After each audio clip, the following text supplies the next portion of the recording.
welcome back to Therapuss. This is the first time I've ever recorded an intro away from home, I think, right? I think this is the first time I've ever done it, but we are on the bus, we are on tour, we've done Dallas, and we've done Baton Rouge. Tonight is New Orleans. It's Mardi Gras. I'm so happy to be here. I'm so excited. I get really homesick, but seeing you guys makes it so much better. I just like every place. I really love the South. I'm discovering I really, really love the South. Connor's with us. He's the best. He's so funny. I love watching him on stage. Today we have Mel Robbins on the podcast. I tried to be as open and honest as possible. Louise was like, you have to, if she's coming on, you have to be honest. So I let it all rip, and yeah, she's the author of the Let Them Theory, host of one of the #1 podcasts in the world. She's incredible. I'm really, really excited for you guys to hear from her if you haven't already, which I'm sure you have. I love you, pussies, and I can't wait to give you another tour update.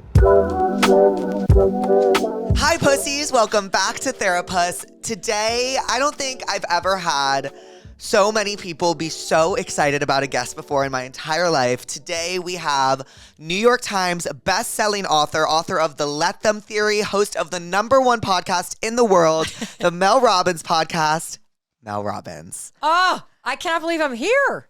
I actually can't believe you're here. So... Okay, we have so much to talk about. What were we just talking about? Oh, I was telling you how your podcast feels like, and I have a very short attention span. I have a very hard time listening to things. I have a very hard time reading. But I was listening to your podcast the other day. It was so easy to listen to. Oh my gosh. Well, thank you. It's all you. Well, here's the thing. Like, I think what's super cool is that the person that is listening to this right now, the thing that's interesting about a show like this is that you don't bump into it. Like, if you really stop and think about it, Jake, somebody had to actually select this episode and hit play. Right. That means they found time when they don't have time, and they made it to listen to you. And it means they want to be here. See, on social, people bump into content all the time.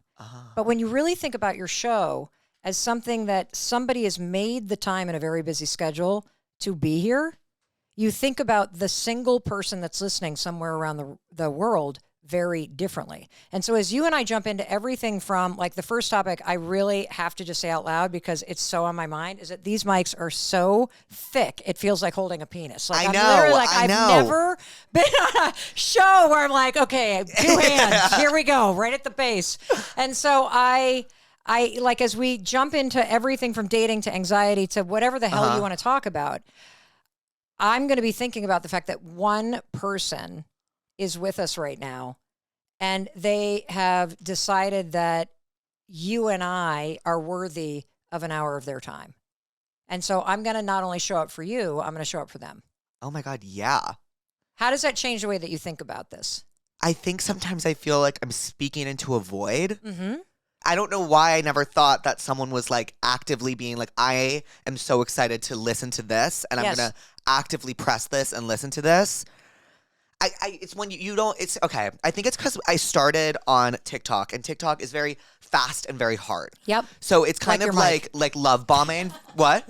Like your microphone. Yes, like exactly like my microphone. But everything happens really very, very quick. And TikTok, within like 5 minutes if your video is working or not, and like how many people are liking it. And like, yes. Oh my God, that is so cool. That really just like changed my whole perspective on this. Honestly, I'm not even just kidding. I like now feel like there is like one person right there that's listening. Yeah, of course. Like it helps you visualize them. Yes, exactly. And that's like an incredibly cool thing that you're providing for somebody else. That is awesome. Yeah, because you're funny as fuck. And I mean, like, I want to know, I saw the video where you fell skiing. Did you rip your jumpsuit? Like, because that looked like a really bad fall. No, see, it looked worse than it was. And I actually give credit to my ski instructor who was filming it, who's the best. Shout out Adrian. And he cut it. The video was just perfectly timed. Like, I fell, and then he like cut it immediately. So it all seemed very fast. Wasn't that bad, though. All right, good. Because that was a cute jumpsuit. Thank you. And I actually found, do you ski? Yes. For me, it was because I don't drive. Why don't you drive? Okay, so I grew up in New York, right? So it was never needed. Okay. And then I moved to LA, and then my dad just like he coddles me, and he's like, "You cannot drive the car," and like he's like, "You will crash And I'm like, I know I will crash.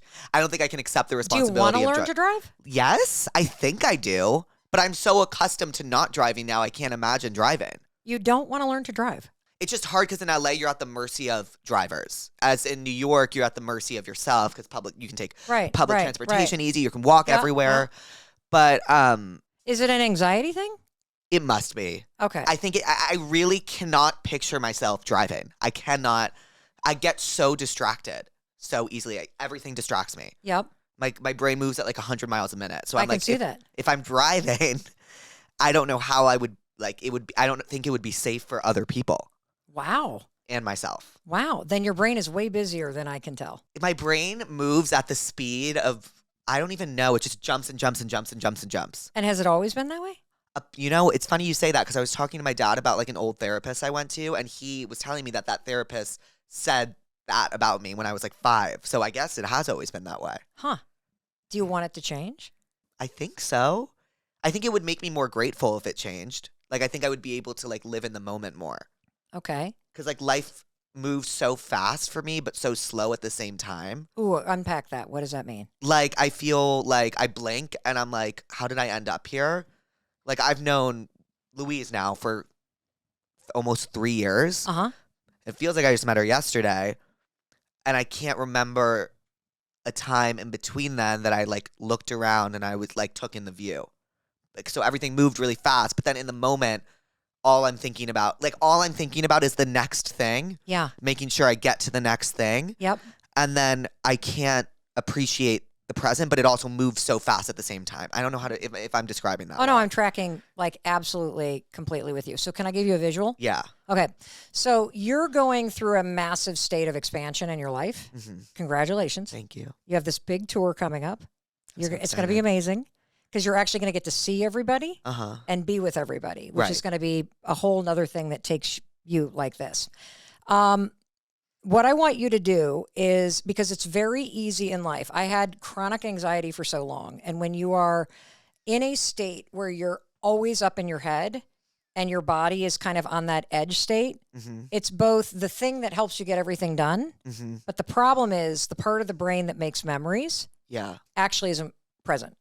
Really? Yes. So if you, I don't know if this is true for you. Do you feel like you look back on your childhood and you don't quite have a lot of memories? Yeah, I don't have many. Like, I do. I remember things. Yes. But, like, not, like, yeah, I don't have many. That is an extraordinarily common thing that happens when you're either are in a kind of chronic state where you're on edge and you're up in your head and you have anxiety, or you have like unresolved trauma. Because what happens is when you're like in that state where you're thinking, what's next, the part of the brain that's actually present to assess and then file long-term memories isn't online. Right. And so you're not actually present to make the memories, even though they're happening. And so I have decades of my life that I'm literally like, I don't really remember what happened in college. Right. And my friends, I don't know if this ever happens to you, where you're like, do you remember that party? And you're like, no, I don't remember that. Right, yeah. Well, you have the advantage over me because you guys at least have all the photos. Right, that's how I remember stuff. Yes, but then you're like, I don't actually remember being there. At all. Yes, because you were up here. You weren't in here. Uh-huh. And so I want to teach you some things that are not going to take away your power and your creativity, but it's going to help you be more grounded and settled in your body and present for all this cool stuff that's happening in your life without losing the edge. Are you down for this? I'm so down. Okay, cool. So the first thing I want you to do is I want you, as your career's going like this, because I'm in this big moment too. Podcast hits #1 in the world. Move over Joe Rogan. Like, here comes this 56-year-old woman, hosting this show about improving your life. What the fuck is going on? And so I want you to imagine that you're on an airplane. Okay. It's moving 500 miles an hour. Which, is that what your life feels like?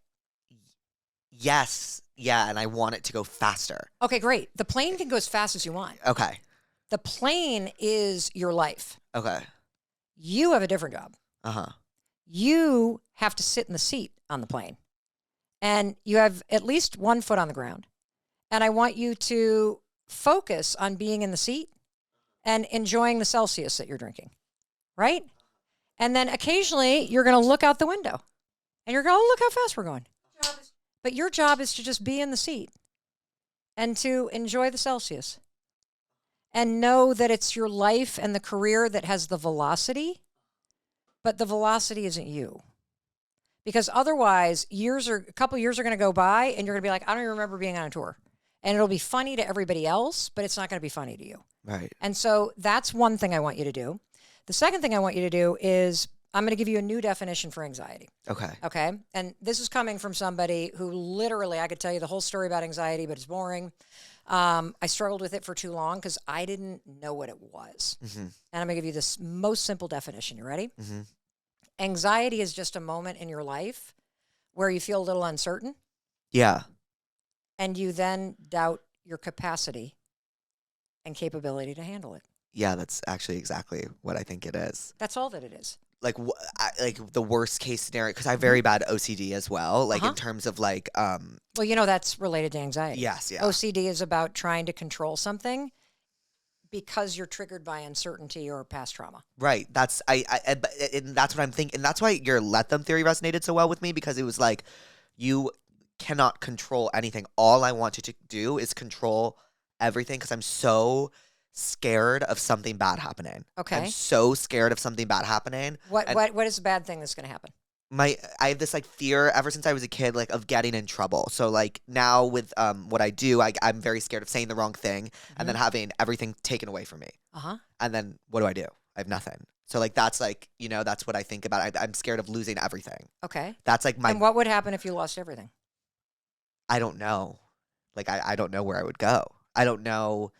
Because you get surrounded, like when I'm the type of person who I like make really real relationships with everyone, even the people I work with. So it's like, if you lose everything and then those people that you work with and they're not there anymore, if you lose everything, then what happens? What do you have? So let's go back to the definition of anxiety, which is a moment where you feel uncertain. Right. And then what do you doubt? Your ability to handle it. Correct. So anxiety isn't all of this scary shit. Anxiety is a very normal moment where you feel uncertain because it's a sign that you're mentally well. Right. That's a sign that your brain's working correctly, by the way. Okay. Because you should worry about that. Yeah. Right? Because it means you're a responsible business person and you actually want to make a difference and you don't want to offend people. You just like want to entertain people. Right. So that's a sign that you're actually mentally healthy, by the way. Oh, okay. Great. Okay. So the thing about anxiety, take that. Let's clip that. Clip that. Mel Robbins said I'm mentally healthy. I am. Yes, you are, damn it. Yeah. And so the thing I want to keep coming back to, because this will change your fucking life, is in any moment that's uncertain, if you make the mistake of going up into your head, which I did for 50 years, you go right up in your head and go, fuck, what if this, what if that, what if the other thing, blah, blah, blah, blah, blah, blah, blah, because you feel uncertain. You disconnect from the power to face it. Mm-hmm. So anytime you're up here, you're actually in danger when you're feeling anxious. And I want you to go, oh, wait, I'm just doubting my ability to handle it. Right. I got to take a deep breath because right here is where your power is. Mm-hmm. Right here, you're in your body. You take a deep breath and just go, okay, I actually believe that I can face anything. Right. You know what? Even if the shit hit the fan, I'm capable of figuring this out. If you just start to say that as your mantra, I'm capable of figuring this out, everything will change because you're not allowing your brain to hijack the moment. And you're saying, no, I get it. This moment feels a little uncertain. I've never gone on a tour. It's a live situation. Don't want to say something that somebody, might be filming. Right. That's a reasonable thing to be uncertain about, but I actually believe in my ability to handle this. The more you start to say that, the more you will not default to going up here. See, the interesting thing about OCD, and I think the let them theory is really going to help you, is that this is actually a book about control. Right. That's what this book is about. And you seem a lot like I was when I was younger, where I didn't understand that the more I tried to control things that I couldn't control, the more anxious and out of control I felt. And the hardest thing in life is recognizing that the one thing you'll never be able to control is another person, what they do, what they think, what they say, what they feel. Right. Never. And so understanding that what's happening out there and in other people's lives, let them. Mm-hmm. The second part is going to change your life, Jake, because when you say let me, you remind yourself in life, there's only 3 things you can control. You can control what you think about something. Mm-hmm. And that's the whole what if. And the other thing I'm going to give to you that I want you to start saying when you guys catch him on the what ifs, be like, what if it all works out, Jake? I'm so scared of jinxing it. Like, that's what I'm so scared of. Like, I'm so superstitious. Like, if it all works out, and then I'm like, oh my God, well, if I just said that, is it not going to work out? But are you capable of figuring it out? I think so. Yeah. No, seriously, if things don't work out, could you figure it out? Like, I know I would figure it out. Great, then you need to start saying that. Yeah. Because the fact that you constantly go upstairs is just what you're used to doing. And I'm telling you, you can teach yourself to start saying things like, well, what if it does work out? Right. I know I'm scared that it's not going to, but what if it does? Because here's the thing. Do you actually know if things are going to work out? No. Great. So if you're going to actually presume the negative, then you actually owe it to yourself to also presume the positive. Right. Because you don't know. And here's what I'm going to tell you why you need to do this. So you need to start presuming the positive because your brain is wired to help you. Okay. Like nobody gets this. Like are you somebody that believes in manifesting? Yes. Okay. Well, you got to watch it. Time. You got to watch this because if you constantly go, fuck, what if this, what if that, what if the other thing, you're manifesting what you don't want. Really? Yes. Okay. Because I'm going to explain to you what manifesting is. Manifesting's not, let me think about a beach house and a beach house comes. That's not how this shit works. Manifesting is the intentional act of programming your brain to think different things and to filter the world to help you get what you want. You are literally using manifesting to bring 4 different parts of your brain online to program what your mind sees. So it's a lot like Instagram. So the second I'm like, fuck it, I'm going on a show, this is great. And I started like talking all about, like I'd already followed, like I just saw so much of your content because social media listens to you. Right. The filter changes and then it shows you what it thinks you want to see. Right. We've all experienced that, right? Yeah. Guess what? Your brain works the same way. The exact same way. So your brain's like a For You page. Yes. Yes. Who programs it? Me. Yes.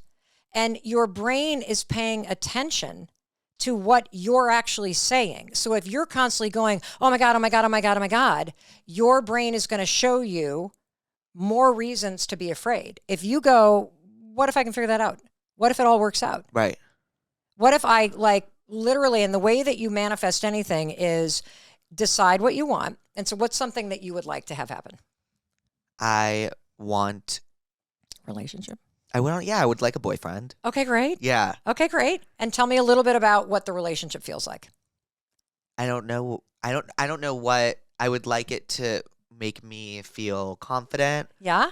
And I would like it to like give me more life experience and stories and tell me what you and your partner do. Like I want to be able to like lay down with someone and watch TV, but also like feel romantic with them. Okay. Terrific. Yeah. So what I want you to do is this is the method that I was taught by a guy by the name of Dr. Jim Doty. He's like this like fancy neuroscientist guy at Stanford. Okay. So he both studies the brain and operates on the brain, but he's like Mr. Manifesting. Right. So you literally think about what you want. And I would literally come up with a sentence that's like, I'm going to be in a loving relationship with somebody I lay in bed and watch TV with, and we laugh and we have fun, and I feel like myself. Yeah. You're going to take a pencil, you're going to write that down, and then you're going to read it to yourself, and then you're going to say it out loud. That's what you're going to do. First thing in the morning while you're calm. Manifesting doesn't work while you're anxious because the part of the brain that actually is laying down the new programming can't work when you're like, ah. Right. So you got to do calm. So you're going to take your pencil, you're going to write this down, you're going to read it to yourself, and you're going to say it out loud. And then what happens is this, the For You page starts to organize. Right. Because you're now telling your brain, this is important to me. And your brain has this filter called the reticular activating system. Doesn't matter what the hell it's called. It's like a hairnet on your brain. Right. Changes. And now all of a sudden it lets in information. Oh, there's another loving couple. Oh, interesting. There's a TikTok of two people laying on page. Oh, look at that. So you start to see things that you normally don't see. And then you start to see it, so you start to believe that it's true because there's evidence there. And that helps you then start to do the things that you need to do, which are largely using the let them theory, so that you can say no to the people that don't treat you and make you feel that way. Because the faster you say no to those people, the faster the person that is supposed to be laying in bed with you actually arrives. Right. That's how you meet them. You first tell yourself that you want to meet them. And you visualize it for yourself. And by repeating it, your brain's like, oh, yeah, oh, yeah, oh, yeah. And you can do this with anything. You can do this with launching an influencer business. Right. You can do this with, I want to be anxiety free. You can do this with, I'm going to meet somebody that actually makes me feel like myself. And the more you repeat it, the more your brain starts to go, yeah, that's what we do believe. Right. And then you use the let them theory because it's a process of elimination. Seriously, dating is not about finding somebody. Dating is about learning about what you don't like and raising your standards for what actually is attractive to you and what's actually not attractive to you. I feel my main issue with dating is I am so insecure. Like, I don't know how I'm gonna share.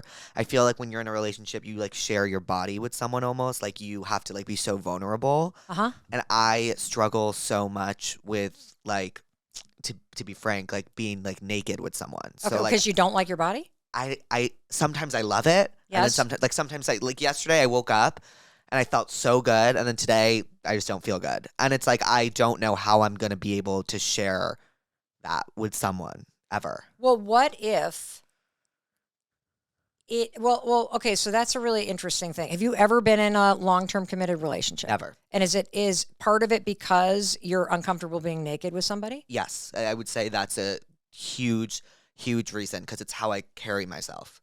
Okay. Like, I don't give off that, like, I want to take off my clothes and be with someone.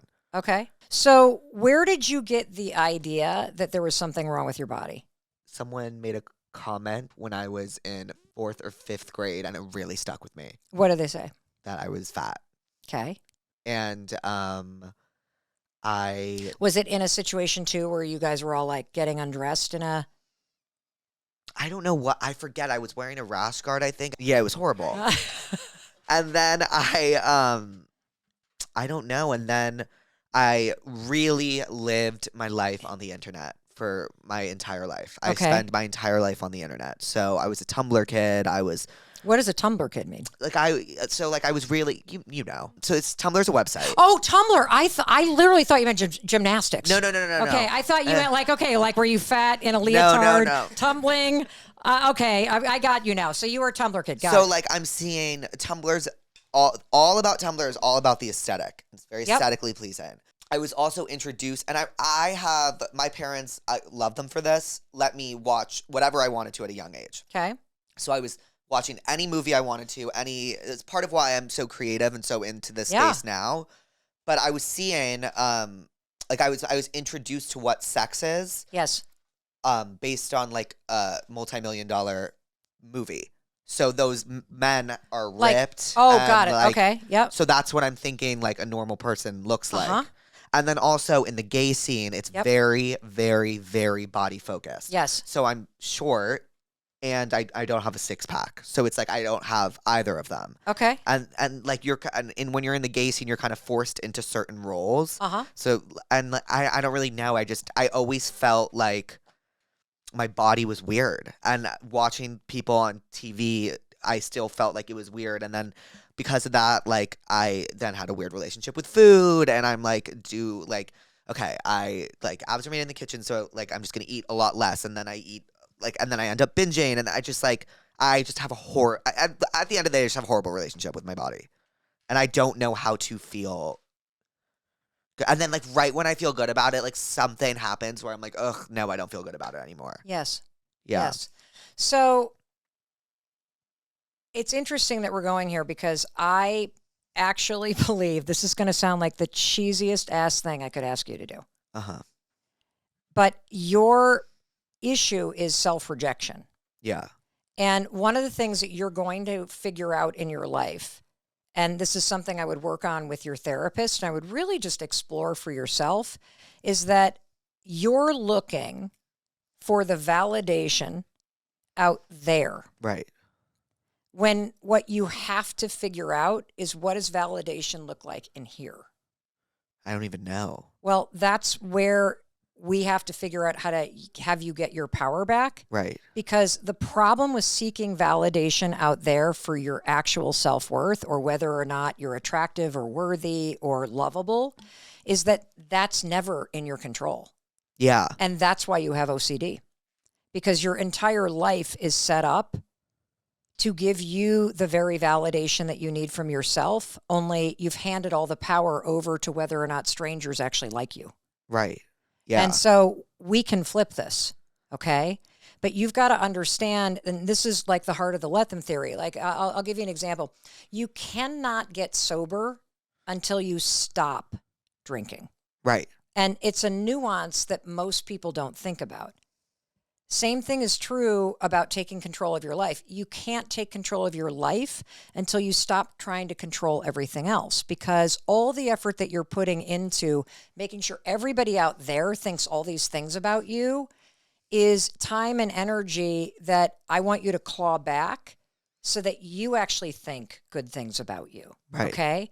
And so first things first, here's what we're going to do, because then we're going to go deeper into some of the things that I think that you should do and you should talk to your therapist about, because I want you to change this. Mm-hmm. You can be fucking hilarious and have a huge impact and grow your show and do all these remarkable things with your creativity and learn how to have a really good relationship where you actually like and accept yourself. Right. Like, you can. Do you believe that? Yeah, it's just hard because so much of my comedy is so self-deprecating. Right. So like my whole bit is like making fun of myself. Uh-huh. And then I believe it, you know, like I buy into that. So I don't know how to separate the two. Like what my job and my persona and what I do to make people laugh is me. I don't know how to separate the two. Okay. And like be confident. Okay. I just don't know. Well, so here's the thing about confidence. You're saying, what does confidence mean for you? That I feel sexy and I feel attractive and I feel hot. I feel attractive. I feel like powerful. Oh, and I like love I that. can get what I want. Okay. So here's something that I also want to share with you.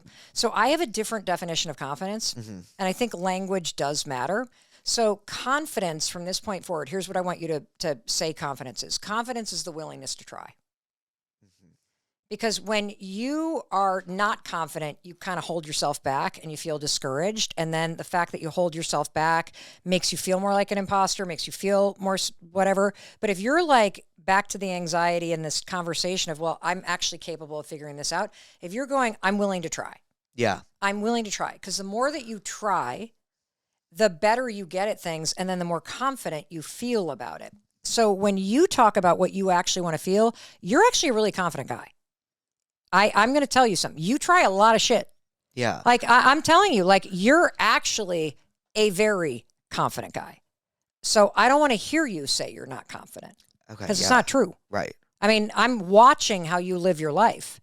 And you are out in full force trying all kinds of shit for all of us to laugh at and learn from. That is a confident motherfucker. Right. Okay, so let's actually use the right words, because you're not actually insecure. You're trying a lot of shit. Is that fair? Yeah, that's very fair. Okay, so can I hear you? Can you say I'm a really confident guy, but, and then describe? I'm a really confident guy, but I do not like how I feel about my body, and I don't like how I feel about how I look on the outside. Okay, got it. Is there anything you could change about your body that would make you feel more confident? Yes. What is it? I'll look in the mirror and I'll like take my sides and I'll like pull them back like this. Oh, I've done that. Like yes. I would like to pull my You ever sides. put duct tape there? Yeah. No, but I will Before now. Spanx. And I would like to like just shave my sides off. I like have a bigger like bosom area. So I would like that to be flatter. I've been working out my arms a lot. Great. And but it's not toned. It's more just like bigger. I'd like to shrink it. I don't like my chin. I feel like I have kind of like a double chin. I feel like I have a bump in my nose, but that's like kind of the least of it. And then at the end of the day, I hate how short I am. Okay. I hate how short I am. Okay, so do you want to wear heels? Like, no, because then I would feel not. I don't want to wear heels. I just want to be taller. I want to be like 5'7". That would have been great. Oh, well, how tall are you? 5'3". Okay, so we got 4 inches. Yeah. Okay, so you're either got to grow your hair taller, Right. or you got to wear heels. Right. So part of the problem with what you're doing is you are actually taking attributes, especially height, that there is nothing you can do to change it. Right. And you are using it to torture yourself. Yeah. And what's going to happen because you are so committed to trashing yourself is that even as you get more and more confident in your career, even as you check all these boxes, you will always find something to trash yourself.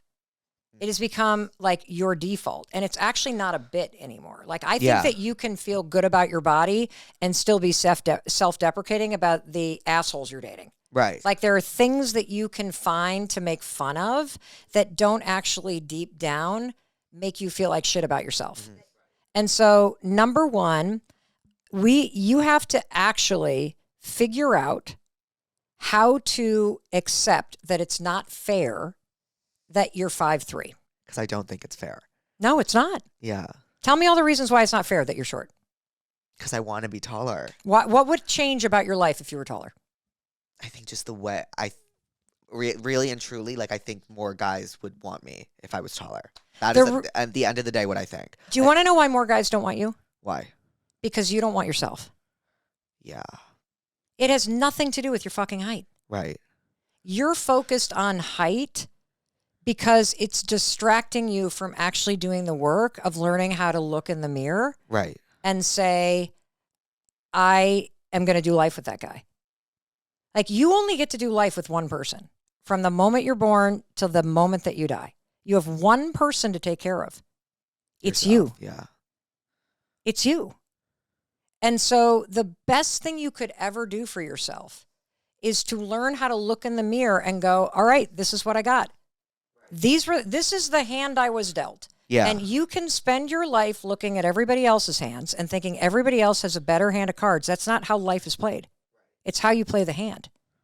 And from my vantage point, you're fucking destroying the hand. Thank you. You are. You are. And there comes a point in time in life, and I learned this so fucking late. Like, I don't want you to do this to yourself. Like, you have to learn. If you want to be happier, you have to learn how to allow yourself to be happier. And there's something about you and the way you won't allow yourself to be happier. Yeah. I don't know why. Sometimes you don't have to. Yeah. Sometimes I think the first step in changing your life is admitting to yourself that how you're doing it is no longer working. You can be funny as hell and super successful and self-deprecating and actually allow yourself to be happy with who and how you are. I just feel unhappy. I base all my happiness in like other things that happen to me. I am not happy. Like, when I go to bed, like, I don't feel happy in my body. I don't feel happy in myself. Mm-hmm. I just don't. So there's two ways we're going to attack this. Okay. Okay. And first of all, I think it's so cool that you're willing to just like, boom. I thought we were going to talk about dating and let him ghost you and fuck that, and like all that stuff. Yeah. No, this is like actually what matters. Yeah. So there's something super cheesy I'm going to tell you to do. And you're going to hate this because you don't like how you look, but this is why you have to do it.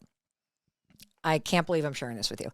So tomorrow morning, when you get up and you go into the bathroom, after you brush your teeth, I want you to do something that sounds ridiculous. Okay. You're going to put your toothbrush down, and you're not going to say a damn word. And you're just going to look at yourself in the mirror, just eye to eye. Mm-hmm. Don't say anything. You're going to notice that you're probably, if you're anything like me, you're going to notice that you probably have this tendency to scan your body and be like, pulling around or standing up straight or whatever we do. Right. Like, I've got one boob hanging lower the other one. Like, why do I look like that? My wrinkles, my turkey neck. So our brains are kind of wired to see the negative. Right. And so you got to fight against that. So you're just going to stare at yourself in the mirror Don't say a thing. Now, I want you to understand. Do you ever look at yourself in the mirror like that? Mm-mm. Okay. That's normal. Yeah. Based on the research, 50% of people can't look at themselves eye to eye in the mirror because they don't like the person they see. Yeah, I don't. Okay. That's normal. Okay. So this is going to be really hard. And you don't have to like stand there for a minute. Just stand and look in the eyes, and you're going to notice you're going to want to turn away. And I want you to understand that moment you're not looking at a reflection. You're actually looking at the person that you go through life with. Okay. And then you are going to reach up. Uh-huh. And as dumb as this sounds, you're going to high five the mirror. But don't say anything. Now, a couple things might happen. You might laugh as it happens. You might just want to say, this is so fucking stupid, Mel. But as your hand goes toward the mirror, something crazy is happening in your brain. So this is a field of study called neurobics, and it's exactly what it sounds like. It's neuro whatever plus aerobic activity. Mm-hmm. The fastest way to rewire new thinking patterns is to marry a new thinking pattern with something you don't normally do physically, okay? So let's talk about high-fiving. I want you to high-five me. Okay, you ready? Right, let's do another one. Right? Good. Yeah. Okay, great. Yeah. So what does a high-five mean? You're like clapping with someone. Right, but what if you and I are high-fiving, what do you say? What are you saying to that? Like you, good job. Good job, yes. Or like, we did it. We did it. You never high-five somebody and say, you're fucking ugly. Yeah. I hate you. Right. I hope you lose. Right, never. Yeah. That's just like not your what waist is too big. Yeah. You're too short. Right. It's always keep going. I see you. I got you. So it is impossible because all the programming in your brain with this action is already in here because you've seen people do this and you've done it for a fucking lifetime. So when you look at yourself in the eyes and you just silently go like this, you aim all that positive, I got you, I see you, keep going with your own reflection. Right. You do that 5 mornings in a row, based on our research, that's how quickly it takes to start to actually see yourself as somebody that you're like, okay, I got you, get out there. Right. And you will stop if you keep doing this. You won't even need to do the high five. I don't even need to. I look at myself in the mirror now, and I used to just scan my gray hair and this and that and just trash myself. And I don't actually do that. Because I would never talk to my daughter that way. I wouldn't talk to my best friend that way. Why the fuck would I talk to myself that way? The reason why you talk to yourself that way is because you've just repeated it and you just do it all the time. Yeah. And so that's one thing that you can do. The second thing that you need to do, I personally believe, because the reason why you're not happy is because you live your life here. My entire life from morning to night is if you could describe me as one thing, it's in my head. Okay. But I want to validate that you live in a chronic state of fight or flight. Yeah. And that's why you're not happy. And there are things that you can do to understand that in your body, if you're always on edge, mm-hmm. then parts of your brain don't work because you've got the alarm going in your body. Does that sound resonant for you? Right. Okay. Yeah. I mean, even the incident that you were talking about where somebody commented on your body, when that happens to you and you're little, it makes you feel unsafe. Yeah. And so your body is designed to sound the alarm when you feel unsafe. It's doing what it's supposed to be doing. Yeah. But then the problem is you're going to be bracing again. Right. Because you're trying to protect yourself from these jerks who said something that scared you. And then you don't have adults around you that can actually help you. And so you, as a kid, are having to feel like you've got to take this all on yourself. Mm-hmm. And a lot of the comedy and looking out there is a distraction so people don't pick on you. You're like, I'm going to do it first. Before anyone else can do it to me. Correct. Yeah. It's an actual offensive move. Now, that doesn't mean you're not funny as fuck. Doesn't mean that's not your genius. But you can still have that genius and actually heal the thing that it actually came from. And so what I want you to understand is your body has 2 nervous systems, okay? Okay. There's the alarm. We know that one works. Yeah, I know that one works well. Yes. And, you know, when you do like that, and then you're up your head, fuck, scanning around. What am I to do? Okay, that's the alarm. Uh-huh.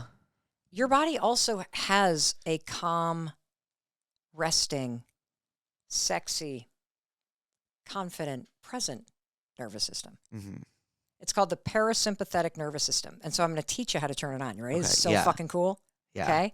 So you have something in your body called the vagus nerve. I wish they taught this in elementary school. It runs from literally your butt through every major organ, your vocal cords, all the way up to the top of your head.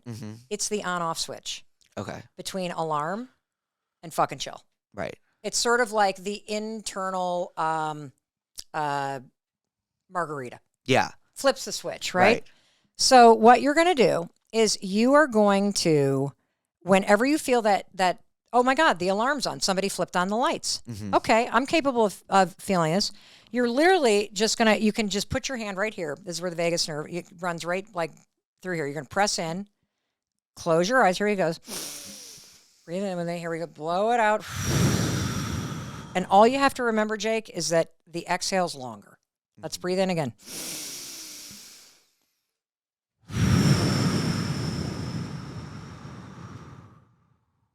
One more time. Here we go.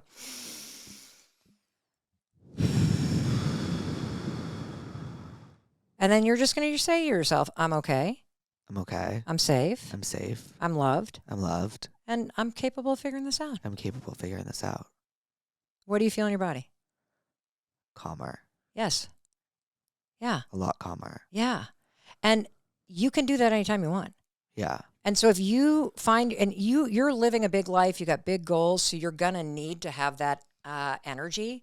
But if you feel it getting the best of you, fucking drop in real quick, settle yourself, then go into the business meeting, then walk on to the date. Right. And so those are two tools you can use to actually start to rewire the way that you go right on edge. And also that cheesy thing, high five the mirror, do it every morning as part of my morning routine, as a way to start to actually go, I gotta root for that person. I gotta stop punishing myself for the fact that I'm short. Right.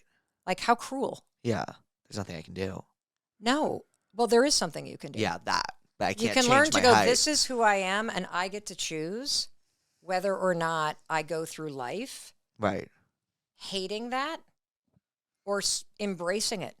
Like, what's great about being your size? I can get on people's shoulders during music festivals. Great. Yeah. Skiing's easier for me. Yeah. Because I'm closer to the ground. You want to know what else? What? I don't think I think the fact that you're shorter like Kevin Hart Yeah. actually makes you more unique. That too. I look different. So like people can call me out easier and I'm more like jarring to the eye. So like Not jarring. oh Recognizable. yes. Yes. And so like people I can be more of a personality because I look different. Yes, you are more of a personality. Right. And you also are relatable. Yeah. Like if you're like crazy tall and you look like you should be, you probably will be on GQ because of your success. Ugh, stop. I love you. Thank you. And you know, the other thing is so many people look up to you and everybody watching and listening has something they hate about how they look. Right. And so there's some way to figure out how to make it funny, but actually own it. Right. I used to have this bit in my show where I wore this outfit to this award show once and my bosom was out and about and I like basically go through everything people said about me Why? because I believed it was true and that's why it was funny because it's true. Okay. It's not true. So this is where we're going to get into let them theory. Right. Because this is how you give power to other people. Yeah. The only thing that you should be focused on is what you actually think is true for your sake.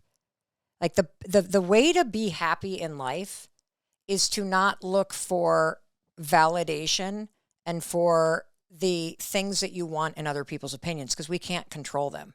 Mm-hmm. The way to be happy in life is to say, let them. And the thing that I want you to say is I want you to actually use the theory in a very direct way. I want you to say, let them talk about how fat I am. Yeah. Let them talk about my bosom. Yeah. Let them comment on how short I am. Right. Let them think whatever negative fucking shit they're going to think. I will wave from my private jet while I'm sitting here drinking my Celsius and enjoying the ride because I know who I am. Yeah. And what matters in life is not what they say. So you've got to let them think negative thoughts. I think it's really hard for me because I actually discovered this on TikTok, but like a symptom of OCD is like thinking you're a bad person and you have bad intentions. So I sometimes really convince myself I'm a bad person. Like Mm-hmm. I feel like I don't know myself. And so when someone says, that's why I always say I don't really mind when someone said, like, I have very thick skin when it comes to like I I have don't think you do not have thick skin. Yeah, I don't think I have thick skin. No. You are porous as fuck. Yeah. Yes. You have very clear skin. Thank you. Yes. No acne. Yes. But yes, very thin. And I think I'm very good at deflecting comments about my appearance. So when I get a comment about my appearance, I can deflect it quickly into a joke, or I can change it and like make it funny and get something else out of it. Yes. When someone comments about my intentions and my character, I really take it to heart, and I really feel like a bad person. Okay, so here's how you use the let them theory. Because number one, the major thing in life you can't control is what somebody else thinks, what they do, what they believe, what they say, how they feel. Cannot control it. So you got to learn to let them. Yeah. If somebody misunderstands you, let them. If somebody actually is confused about your intention, let them. Right. People are allowed to be confused. They're allowed to have their opinions. They're allowed to not understand why you're doing what you're doing. They're allowed to be disappointed. Let them. You're not people's parents. Yeah. They're grown-ass adults. Yeah. Let them feel how they feel. Let them have their opinions. Okay, then you come to the let me part. This is where your power is. Mm-hmm. You got to always go, okay, Jake, let me remind myself what I think matters most. And I know my intention. And when you know what your intention is, then you know that you're a good person. Yeah. And that's what you have to anchor. Now, if you have a good intention, let's say, I don't know, let's say that you can't make it to somebody's birthday party. It's not a big birthday. It's not like 25. It's like 23, and everybody's going out to some fucking restaurant and 14 people, and you're splitting the bill and blah, blah, blah, blah. You don't even want to go. Right. You don't know half the people. But your friend's a little bit dramatic, and they're going, oh, Jake, I want you to be in there. Right. You're like, oh, my God, I don't want to be there.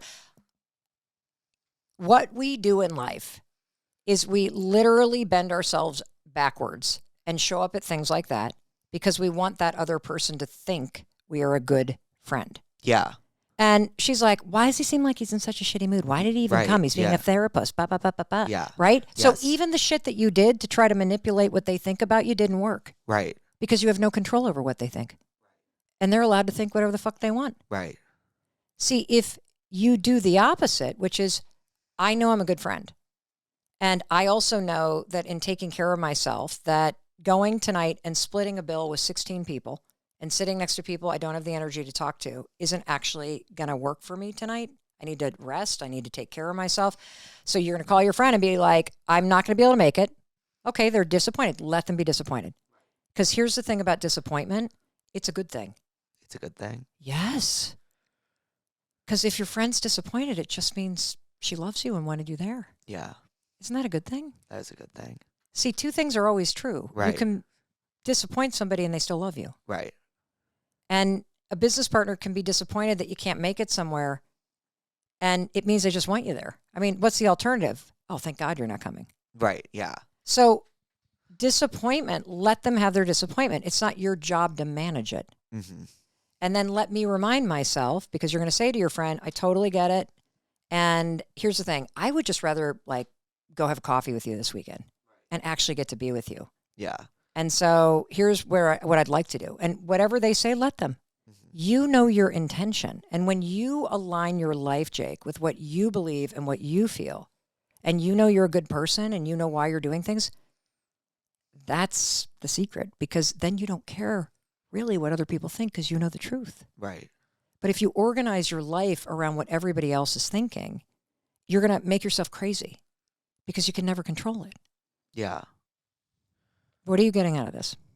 That I need to let people form their own opinions of me Mm-hmm. and not base my behavior and how I think their opinions are going to be formed based on what I do. Yes. And I want you to learn this now, to let people have negative thoughts. Yeah. Your job is to live your life and actually live it in a way that makes you feel good about you. 100%. Got it? Yeah. And learning that now, especially given that you've got a huge, beautiful, bright, amazing future, learning to let people have negative thoughts and stay really laser focused on what am I doing and why, and what are the ways to think that make me feel good about me, that's the secret to a great life. Yeah. Do you get that? Do you see how this is a boundary too? You don't need any other boundary than let them. Yeah. Because let them is like, I'm letting you live your life and then my life gets better. And it's not like I'm being a dick. You're basically going, I'm not responsible for what you think and feel. Right. I feel responsible sometimes. I know what you like now. I'm like, say, like I feel like if my actions make someone feel a certain way, I'm responsible for how they feel. Then. No, you're not. You are not responsible for anybody else's emotions. An emotion is a chemical explosion that happens in 6 seconds inside somebody's body. Yeah. And what really liberated me, because I used to be a huge people pleaser and I would navigate my life based on people's moods. Or if God, I had like some friend that was like giving me the silent treatment. Now I'm like bending over backwards. Right. What did I do wrong? Right. And That sucking up story to of my this person. life, yeah. Okay. Well, good. So let's talk about this. Yeah.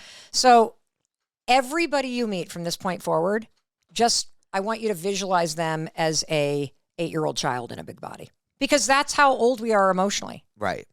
And we make the mistake of looking at other adults and our friends and thinking that they're actually emotionally mature. None of us are, because our parents weren't. And you're not born emotionally mature. And all emotional maturity is, everyone loves to throw around that word, it just means you actually understand and can process your emotions without puking them at another person. I puke my emotions. Me at too. people. I'm an erupter. Yeah.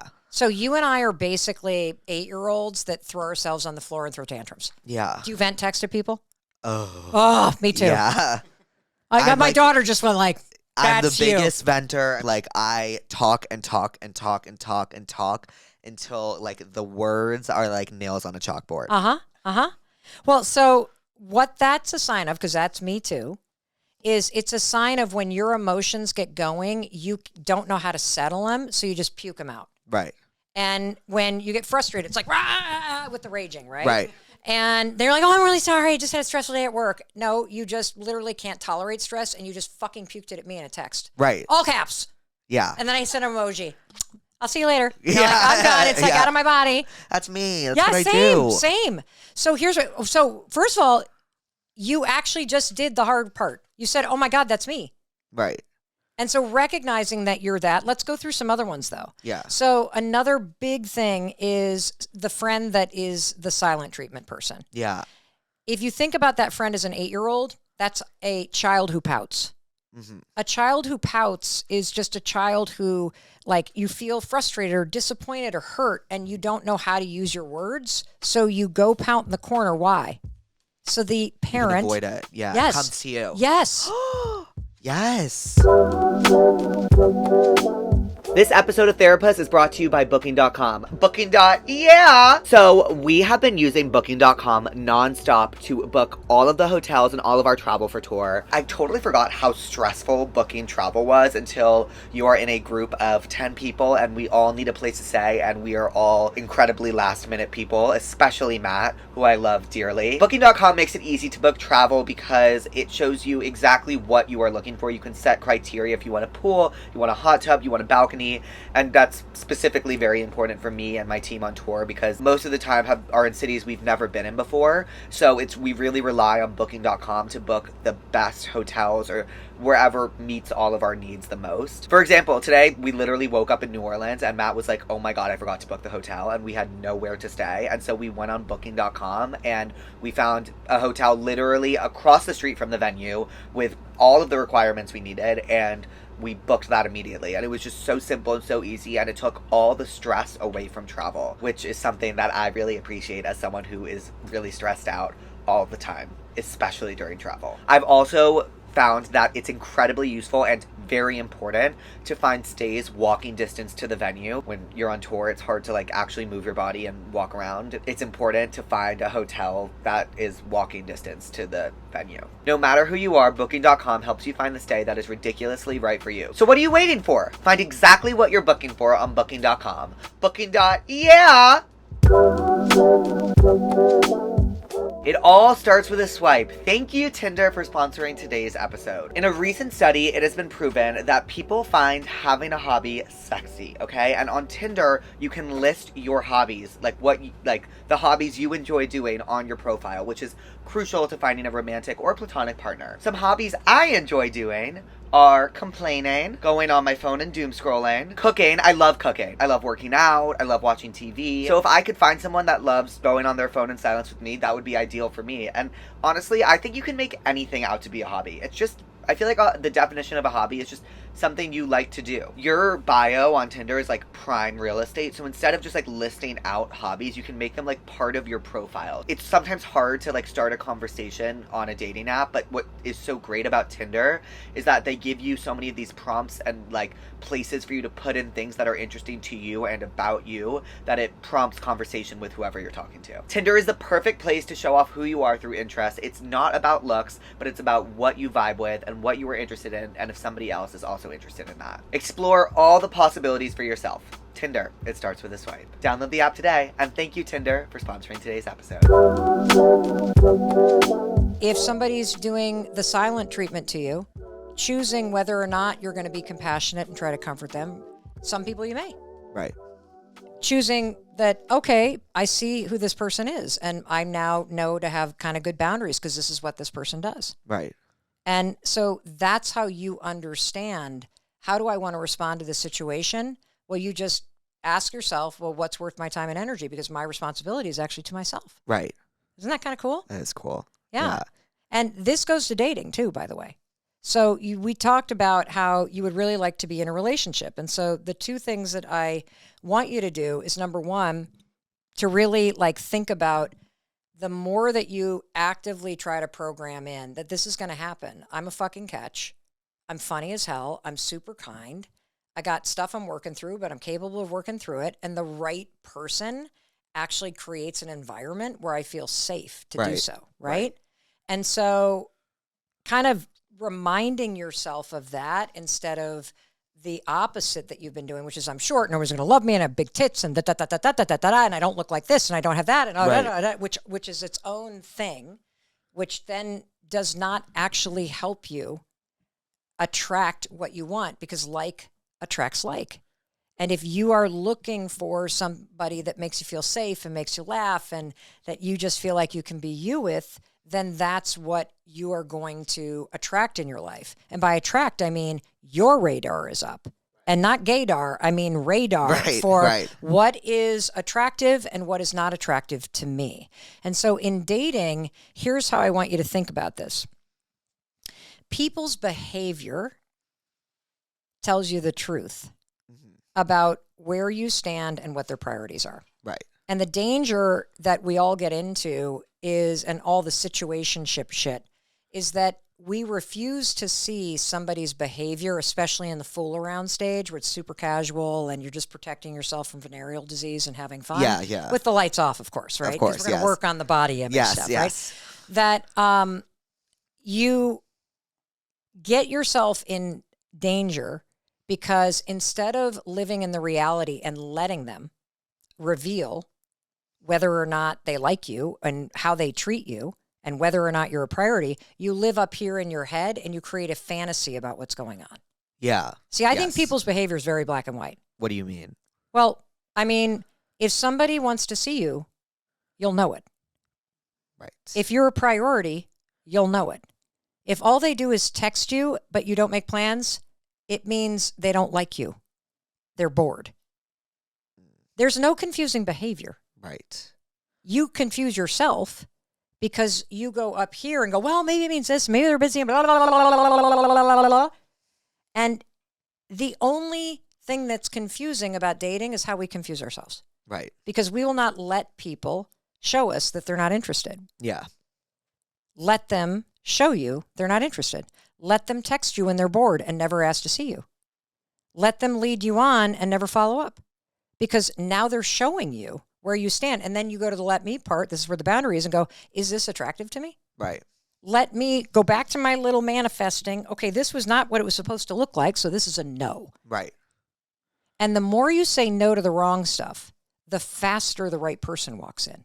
Mm-hmm. And see, I think because you don't like how you look, what you're processing, I can feel like the octopus going like this. It's because like when I pick someone, I'm like, okay, like that is like I was thinking about this. I was honestly thinking about this guy I was talking to. Okay. And he I thought he didn't respond to me, but it turns out I didn't respond to him. So I reached out the other day and we were talking. Mm-hmm. And he was being lovely and we were having a great conversation. And he was on a plane somewhere and he said he was going to watch this movie. And he was like, and then I was like, I'll watch it too. And then so I've been trying to watch it. And then I was like, I'm going to text him when I finish the movie. But then I was like, should he have should I text him like that I finished the movie, or should I let him text me that he finished the movie? Or like, does he not care? Like, that's what I was thinking about. Great. Super relatable. So here's the thing. Why were you questioning whether or not you should text him? What are you managing? I was questioning. Well, I didn't finish the movie yet. So there's that. There's that. But I was questioning, like, why didn't he text me that he finished the movie? Because I know he finished the movie because he was on a plane. How do you not finish a movie on a plane? You know what I mean? Let him. Okay. Let him. See, what we do in dating is we invent all these rules because we're trying to manage what they think of us. Yeah. What if you just let them think what they think and you gave yourself permission, let me just like text when I want to text. And if I'm too much for that person, then they're not my person. Okay. How is somebody that's meant to be with you supposed to find you if you're busy trying to fit yourself into places you don't belong? They won't find me. Correct. So learning that you're not on this planet to be somebody's husband. You're not on this planet to find the one. Right. You're on the planet to like get the most out of your life that you can and build this beautiful life. And then somebody gets to share it with you when you figure out like what makes you feel good. Yeah. And so thinking about it from a standpoint of meeting people isn't about getting to anything. Meeting people and being in relationships is an opportunity to learn more about yourself. Yeah. And the breakthroughs that I want for you are for you to actually have relationships where you can be naked in daylight, where you can really feel, where you can be comfortable with yourself and feel like yourself, and where somebody loves everything about you and it helps you love you more. Mm-hmm. Like, that's what I want for you. Yeah. And, you know, instead we chase all this stuff out here that's on the surface when really a meaningful relationship is about all the stuff you don't actually see. Yeah. And so for you, using the let them theory, it's going to help you because I don't like learning how to not play games and giving yourself the permission to just show up. Mm-hmm. If you want to text, fucking text. If you're some psycho freak and that's what you do, I'm not saying you are, but you know, like a clingy, then let yourself be that. And the people that can't handle that, leave. Yeah. Faster. And you want them to. Right. And let them think a negative thought. Let them misunderstand you. Let them think you're this. Let them think you're that. Because that's not what you're going to try to control. And let me just give myself permission to just act however I want to act because that's what feels good for me. And the more that I give myself permission, the more a person that can handle me is going to show up. Right. You see what I'm saying? Yeah. And so I feel like using this, you're going to not do the danger of censoring yourself because you're going to let them think something negative, let them misunderstand me, let them feel how they're going to feel, and let me not invent some stupid fucking rule. Like, you could text them after this conversation and be like, I didn't even watch the fucking movie, but I just was thinking about you. Yeah, or I'll text him, I'm having a really hard time getting through this movie. I'm sorry I recommended it to you. Yeah. It kind of sucks. Yes. Do you end up finishing it? Yes. Great. Yeah. That's true. Yeah. Right? Yeah, that is true. I was like, you should watch this. I heard it's amazing. And now you're like, fuck, I recommended a shitty movie. Now what do you think about it? This movie fucking sucks. Okay, great. Let them think it sucks. No, this is so relatable because this is what we do because we put all the power over there. Right. And every time we censor ourselves, we're saying to ourselves, I don't like myself, so I can't say that. And then what if this? And I got to be a different thing. Right. And it's self-rejection. So giving yourself permission, and you can't give yourself permission until you basically go, I'm not going to manage what this person thinks of me. I'm going to let them think something negative. I'm going to let them misunderstand me. I'm going to let them like not like me because I'm short. I can't change it. They're not my person. Yeah. Like, I know who I am, and I'm going to let me basically go, the right person is going to make me feel 10 feet tall. Yeah, they are. Because I'm not going to think about my height. Correct. Yeah. And you only think about your height because of some fucking asshole and what they said to you when you were little. Yeah. And you have to stop giving that power. And it's a more complicated thing because it was a traumatic experience where you froze and felt under attack, and that was the right response. But you have to reclaim the way you brace in life because you're an adult now and you don't have to go through life like that. Yeah. But it begins with you and you learning how to say, how I am is good enough. Like, I got to be able to be naked with myself. I got to be able to accept myself. Right. Because until I do that, the right loving person isn't actually going to come in. I'm going to be looking for somebody that's better and taller and sexier and the six pack and all this shit. Because if that person chooses me, then I'm okay. Yes. If that person chooses me, that means I am like on par with that. Yes. Exactly. Yes. And you're focused on all the outside shit. Right. And it's actually like, if you've got somebody, the stuff that actually matters is, are they kind? Can I be myself? Are they loyal? Do they have friends? How's their relationship with their family? Yeah. If you got that shit, can I laugh? If you got that stuff, you've won the lottery with a person. Right. I'll tell you, the abs go away, the hairline recedes.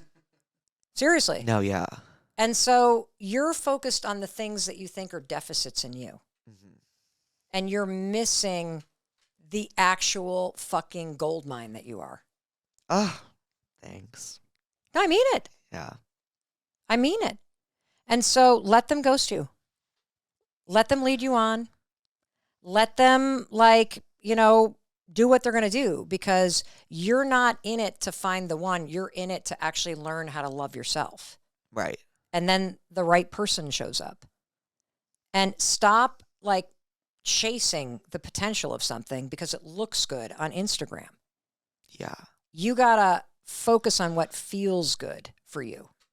I feel like that is so true to me. I'm always wondering how I'm going to look with another person and how they, what I'm going to be like with them, on Instagram, just transparently.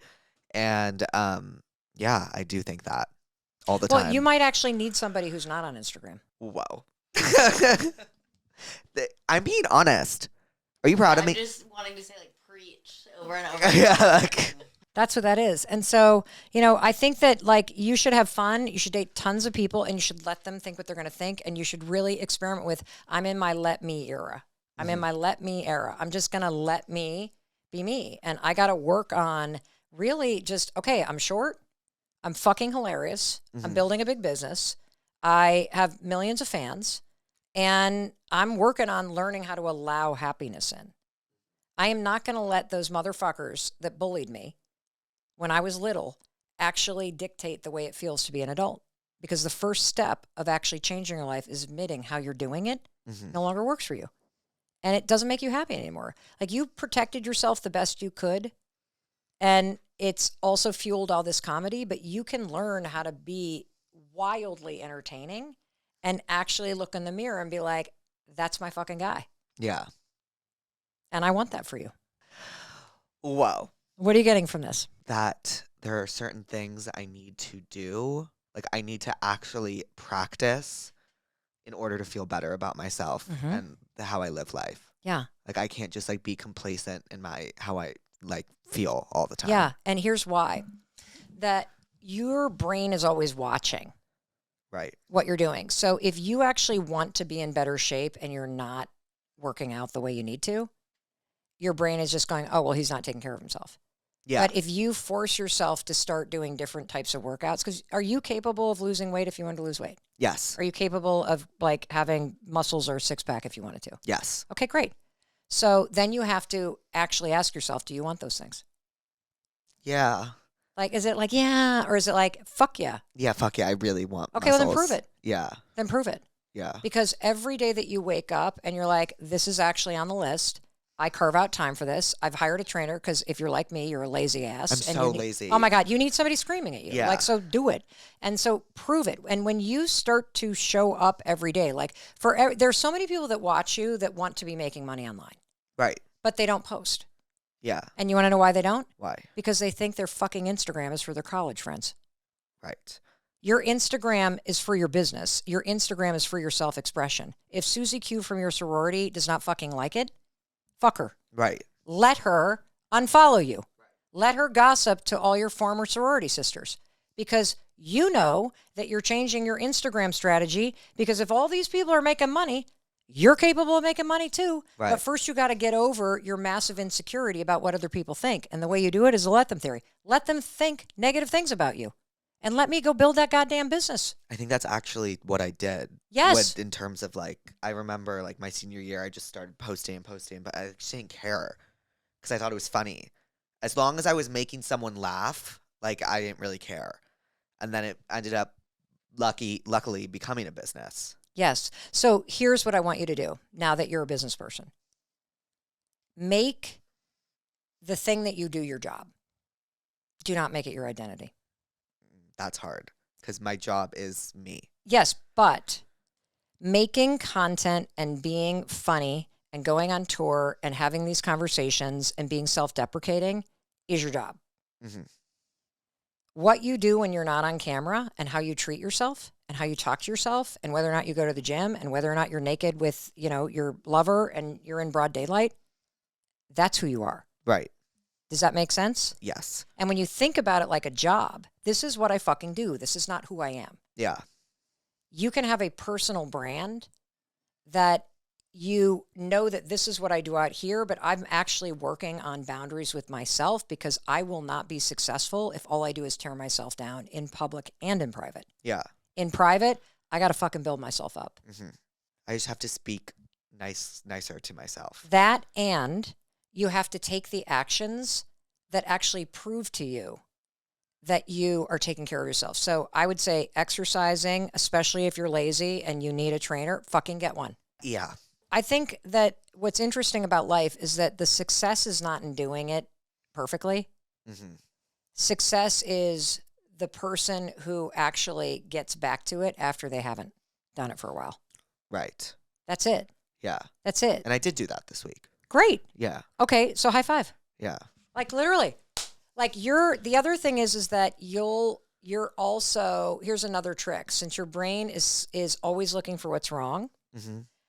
you'll forget that you did 100 things correctly today. Oh, yes. Right? But then you'll laser focus on the one thing you didn't do. Mm-hmm. It is a superpower to train yourself literally at the end of the day to go, well, what went well today? And if you can't do that, Lulu, please ask him. So tell me one thing that went well today. I worked out. Fuck yeah. Okay. Because that's what somebody does if they actually care about themselves. Right. Yeah. I worked out. Great. All you need is one. Yeah. Like if you literally only ate 75 French fries instead of 76, we're winning. Right. And so ending the day is another way, and just saying what actually went well. Like name one thing that went well today. I met you. I met you. Oh, Matt, my tour manager, is here. I'm really, really happy he's here. Great. And I got to see him, and I love seeing him. Great. So a lot of great things went well. Yeah. Great. And so another thing you can do, and this is for the person listening too, if you really struggle with like supporting yourself, if you did support yourself, what would a day in the life look like that's not utopia? Like what are the things that you would do if you were actually happy and you were proud of yourself that you're not currently doing? Oh, I can give you an exercise. Do you have an answer? No, I don't. So, okay. Yeah. Okay, you ready? So this is, I'm going to call out my daughter Sawyer. And when COVID hit, was it COVID? This is the exercise where we drew a line. It was in Rhode Island, drew a line down the center. High school or Boston? Okay, so she graduates from college. Uh-huh. And the 20s are the worst decade of your life. There, I said it. Really? Oh, the worst. I thought they were supposed to be like the best though. Well, that's why it's the worst, because you guys have been gaslit into thinking it's the best. Yeah. No, the 20s are the worst, and I'll tell you why. From 0 to 20, your entire life had structure to it. Yes. Where you knew exactly what was going to happen next. You were going to go to first, second grade, third, fourth, fifth, all the way to college, and people go to college and you go to freshman, sophomore.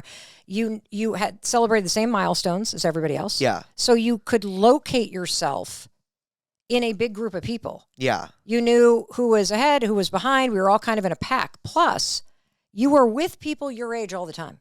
Yeah, all the time. All the time. And you Yeah. were all celebrating birthdays. You had the same milestones of graduation or prom or rush or whatever it may be, right? Mm-hmm. And then all of a sudden, the 20s happen and something that I call the great scattering hits. No one sees it coming. Mm-hmm. And all of the structure and foundation that you didn't realize was something that gave you a sense of confidence and a sense of what's coming next and kept you in touch with your peers evaporates. People go to LA, they go to New York, they go to Chicago, some people go to medical school, some people don't know what they're doing, some people take the IB job, some people go into everybody's all over the place. And the only thing that's holding your friend group together is a text chain that gets quieter and quieter and quieter. And you start to think, I never see my friends. What the fuck is going on? And then you start to look around and everybody's in different phases and places. And some people are single and some people are over here. You don't see people. You start seeing some of your old friend groups get together, but then you're not invited. And then you wonder, am I in the in? Am I in the out? And you start torturing yourself. Yeah. And the reason why this happens is because of this great scattering. And the other big thing that happens is friendship goes from a group sport where everybody's together. If you are living with a bunch of people, everybody's always invited. Yeah. If you're on a team, everybody's invited. Right. If you're in whatever Kappa house or whatever, everybody's invited. So you start to expect friendship to happen. Then the 20s hit, and it all of a sudden becomes an individual sport. And that's when people start to grip and cling, and they wonder the frenemies and the breakups and all this shit. And it's because the rules of friendship have changed and because everybody has scattered and the actual structure that gave you a sense of knowing where you were disappears. Yeah. And so the way you use the let them theory of this is you got to let friends come in and out of your life. You got to be more flexible. You've got to let me take a proactive approach. If I want to see somebody, I need to make the effort. I can't sit back and be like, they never invite me anywhere. Well, when have you invited them somewhere? And the other thing I want to teach you is this, because I think it's really important to understand in your 20s. There are 3 pillars to adult friendship. Mm-hmm. One is proximity. Yes. Yes. If somebody is in front of your face, you spend more time together. Mm-hmm. There's actual research that says that you need 78 hours to be a friend with somebody. Mm-hmm. And in order to be a close friend, you need 200 hours together. Okay. If you think about your childhood or think about college, you're freaking living with your friends. Yeah. You see them all the time. You're in class together. So the conditions for proximity and spending lots of time are there. You never see your friends when you hit your 20s. Yeah. Because everyone's all over the freaking place doing everything. Right. And so it's natural, since you're not in front of each other, to feel the friendships start to fade or strain. And then you say, let me remind myself that just because I don't talk to that person anymore doesn't mean I'm against him. Yes. We're still friends. Right. We're still friends. I can be super flexible with people. Yeah. Now, if somebody is immature or toxic or whatever, then okay, let them be that way. I get to choose whether or not I'm going to invest in this friendship or not. Mm-hmm. But when you take a more flexible approach and when you understand it's about proximity, it's about timing, it's about energy. Before you break up with a friend or you have some big, super weird blow up, ask yourself, did any of these 3 pillars change? Because if the timing or the proximity or the energy is shifted, then the friendship is going to shift. And that's normal. Yeah. It's supposed to. Yeah. It means you're kind of growing in new directions. And the cool thing about being flexible and not being that clingy asshole that's always looking for the invite is that when you let people come in and out of your life, they almost always come back. Right. Isn't that cool? Yeah, they always do. Yeah. And when you let people live their lives, your life gets better. When you let people be who they are and who they're not, your relationships get better. Right. And when you let yourself be who you are, everything gets better. Yeah. Yeah. You have so much more power than you think. So this exercise is so good. So she did it after she graduated from college. Okay. She was so depressed, no purpose. My friends are all gone. I have no life. I hate my fucking body. I'm so fat. I'm out of shape. Blah, blah, blah, blah, blah, blah. So I'm like, okay, take out a piece of paper. Yeah. Draw a line down the center. And I want you to imagine a moment in your life when you were actually the happiest you've been? And you might not have been happy, but when's the moment that you were the happiest? Can I do the exercise Yeah. now? Okay.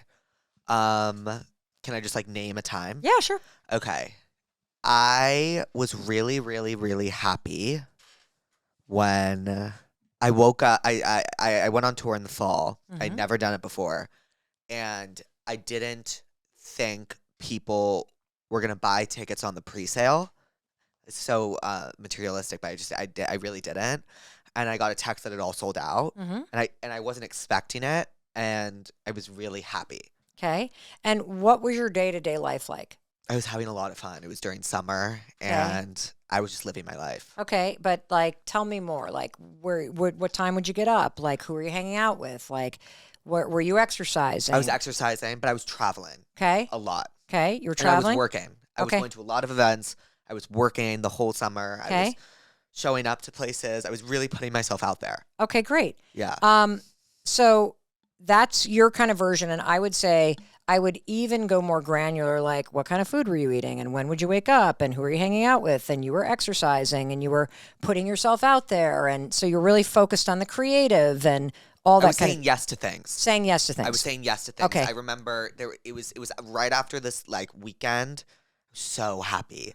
What happened on the weekend? It was like literally the best weekend of my life. Okay, what happened? I went to my friend is a DJ. He was performing in Las Vegas. He's like, "Come to Las Vegas. Let's do this."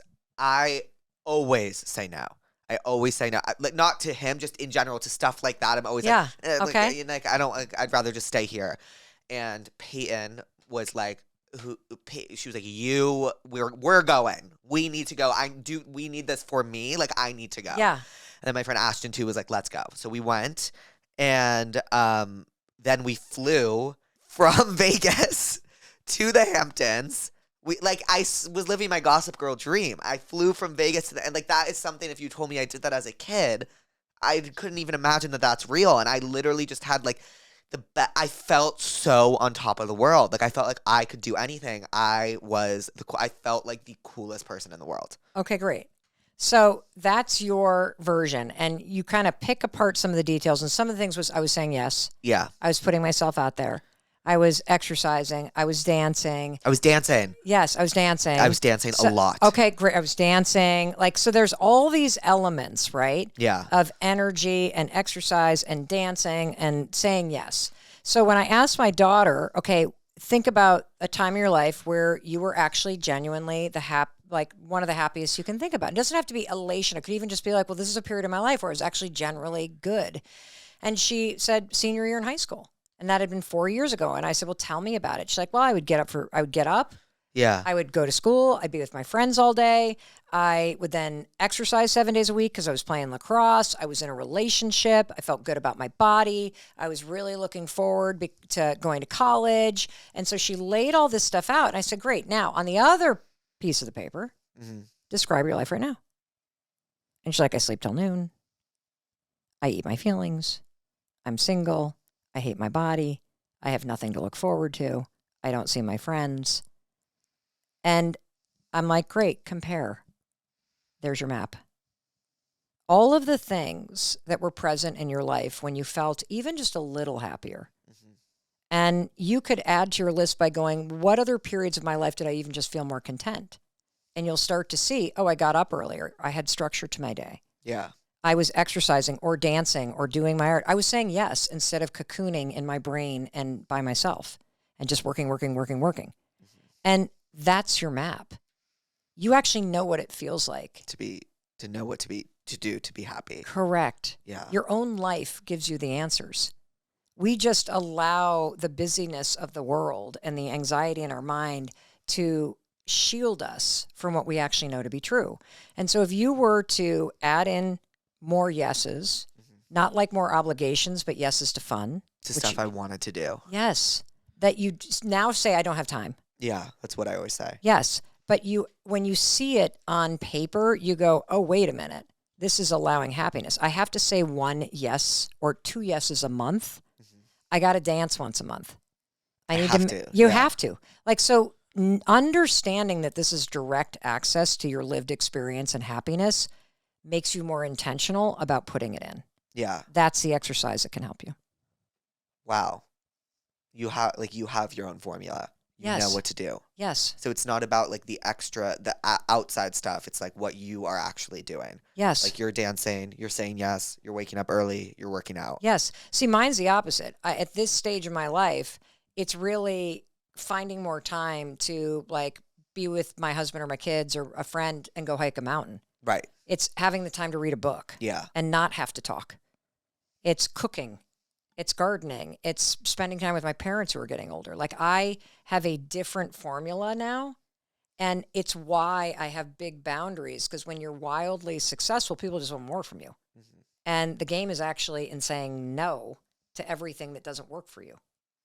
So funny you say that, because I feel like, or I've always told myself that if I become successful and people want more of me, that will make me feel good.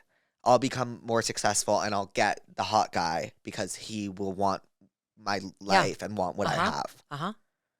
But that's such a bad way to think. No. It's actually, all the research is very clear that you do not achieve happiness by accomplishing something. Yeah.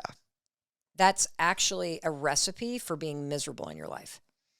Because the second that you go, I mean, you've already achieved it. You've already sold out the fucking tour. You accomplished the thing that you thought would make you happy. But now that it's over, now you don't have anything to make you happy.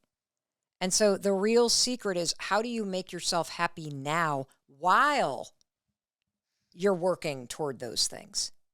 Right. And the way that you make yourself happy now is you do that exercise and you go, oh, dummy, like I need to dance. Right. I actually need moments of quiet. I freaking need to exercise. I'm happier when I do. There's my formula. And if I do that now, I'll actually be happy while I'm working on these big goals. And if I'm happier now, I'll be even better at working on this shit instead of being miserable and trashing myself and slogging through the day, hoping that I'll be happier then. Fuck that. Period. You ready for the Tell Me What's Wrongs? Yes. I'm currently in art school, and there's so many personal projects I want to do to add to my portfolio so I can actually get a job. Every week, I tell myself that I'm going to work on my projects, but I always end up getting sidetracked and doing something else, like decorating my room, meaningless chores, etc. It makes me feel awful, but it's not like I'm not motivated to do them. I just put it last in my priorities. Do you have advice for that? My advice would be to just like force yourself to do it one day, and then like that starts a pattern. It's kind of like what I did with working out. It's like I always put it last in my priorities, and once you just like force yourself to go, like you end up, it becomes natural. Like I used to smoke a lot of weed. Every single day I would smoke weed, like morning to the night. And then I quit, and then I really missed it the first week. Second week, I missed it a little less. Third week, I missed it. Now I don't even really think about it. So, like, when this person, the same goes for starting a project. So, like, you start it the first week, it might be hard to, like, keep yourself on doing it. Second week is a little less hard, and then it just becomes second nature. Yes. So, there's 2 tools you can use to push yourself to start. One is something I created called the 5-second rule. So when it's time to go work on that project and you feel like cleaning your room, you're going to count backwards. 5, 4, 3, 2, 1, move. Yes, and the count I love backwards that. Yes. pushes you through the bullshit, and it tips the first domino. And once you go 5, 4, 3, 2, 1, and you've started counting, it actually switches from this part of your brain that's going to make you clean to this part of the brain that's like, go. Right. So that's one thing you can do. The second thing that you can do is, this comes from this researcher, psychiatrist dude named Dr. K. He has this big channel on YouTube called The Healthy Gamer. He's way into video gaming addiction. So if you avoid it, here's what you need to say. I know that this is hard and I don't want to do it, but I'm doing it anyway. Right. Acknowledging that you don't want to do it, believe it or not, actually removes the resistance. Really? Yes. Okay. Yes. Because we wrestle in our brains instead of going, I get it. I don't want to do it. I'm still fucking doing it. And then the final thing I would say about this is, don't look for a big block of time. I have this practice called the Hot 15. And it is find 15 minutes, and I typically do it first thing in the morning, to just inch the ball down the field. That's it. If you can do 15 minutes once a week, you'll get the thing done over the semester. Right. Yeah, just 15 minutes. That's it. And then you might even want to spend more time doing it. Correct. All right. Yeah. There we go. There we go. What? A prescription? That. That. Yeah, we don't want to give you anything else to do. Yes. Just fucking do what you need to do. Yes. I recently have found out that my boyfriend's family is very wealthy. It all hit me when plans started to form for our vacation that we are going on next week. What's wrong? I'm a small town girl and I feel worried I'm not going to fit in with their vibe. How do I cosplay? You don't. Right. Let them think what they're going to think. Let them have their opinions. Let them be uber wealthy. And then let me trust that if the person has chosen me, that's all that matters. Right. I do have a prescription for this. Get it. Crazy Rich Asians. Oh, yes. Yeah. That is fucking right there. Right. Yes. It's right on the money, right? Yes. Because you're actually dating him, not his parents. Right. And like if they're not going to think of you in a certain regard because of your wealth, then why would you even want to be with them? And even more important, don't watch them, watch him. How he treats you when you show up as you is what actually matters. Yes. Let him reveal who he is and how he treats you when he's with your family. Right. It's like how a Data. guy treats you in front of his friends. Mm-hmm. Yeah. Exactly. I ghosted my best friend of 10 years. We live a few hours away from each other now, and she basically randomly called me one day just judging my entire life and made me feel like shit. It was completely out of nowhere. It's been 2 years, and I still don't know if ghosting her was the right move. I think you know it wasn't the right move, which is why you're writing to us for advice, and that's okay. Yeah. And so recognizing that you didn't handle that well it takes a lot of courage. And your friend did not handle her emotions well because she let it sit for 2 years and then vomited on you. Mm-hmm. You have to ask yourself this because you're going to go let them be emotionally immature. Let me be emotionally immature. Right. Like give myself some grace. Ask yourself, is this a relationship that you really do want to repair? Because the fact that she called you, it comes from hurt. She actually misses you. Right. And doesn't understand why you left. It is so painful when somebody walks out of your life without explanation. Yeah. Because you don't know what you did wrong. Yeah. And so you have to ask yourself, is this something that A, you want to repair, and B, you're going to regret ghosting this person? Do you just need to clean it up? And you could do that with a letter. You could do that with a voice memo. You could write an email and say, I've been thinking a lot about what you said. And while it was painful to hear, you had the right to say it. I would love to talk to you in person and actually clean up the mess that I made. Mm-hmm. And then let them respond. But you get to choose what you're going to do next. What's the prescription? I don't know what to tell them. That it's never too late to clean up something. Yeah. It's still on the floor. Oh. You know? Ooh. Clip that. It's true. Just because you don't clean it up doesn't mean it's going to magically disappear. Yes, it doesn't. I dated a girl for 3 years with a super unique name. We broke up a year ago, and I think this girl in my philosophy class is really cute. She happens to have the same exact name as my ex. I can't tell if the name thing is part of my crush on her or if I actually really like her. Am I psychologically fucked? Let me know. Oh, well, I think you're actually psychologically in a good place because you're not going to slip and say your ex's name and be in trouble. Right. So true. Yes. So maybe just go for it. Go for it, for sure. I just found out my boyfriend went to the strip club last night with his frat brothers. Do I go total apeshit or try to be cool? He also will never take me out to a nice dinner, so I don't know where he's getting the money. Okay, 2 different issues. Mm-hmm. Did he lie to you about going to the strip club? Because he's allowed to do what he does with his friends. Right. That's not the issue. The issue is whether or not he hid it from you. Right. It sounds like he told her. No, it doesn't sound like he lied to her. It's like, are you worried that he fucked somebody at the strip club? Like he's allowed to go to a legal establishment as an adult with his friends. Let him. Right. You don't think that's cheating and adult? Cheating? Yeah. To go to a strip club? No, you're right. I'm just asking. No. Yeah.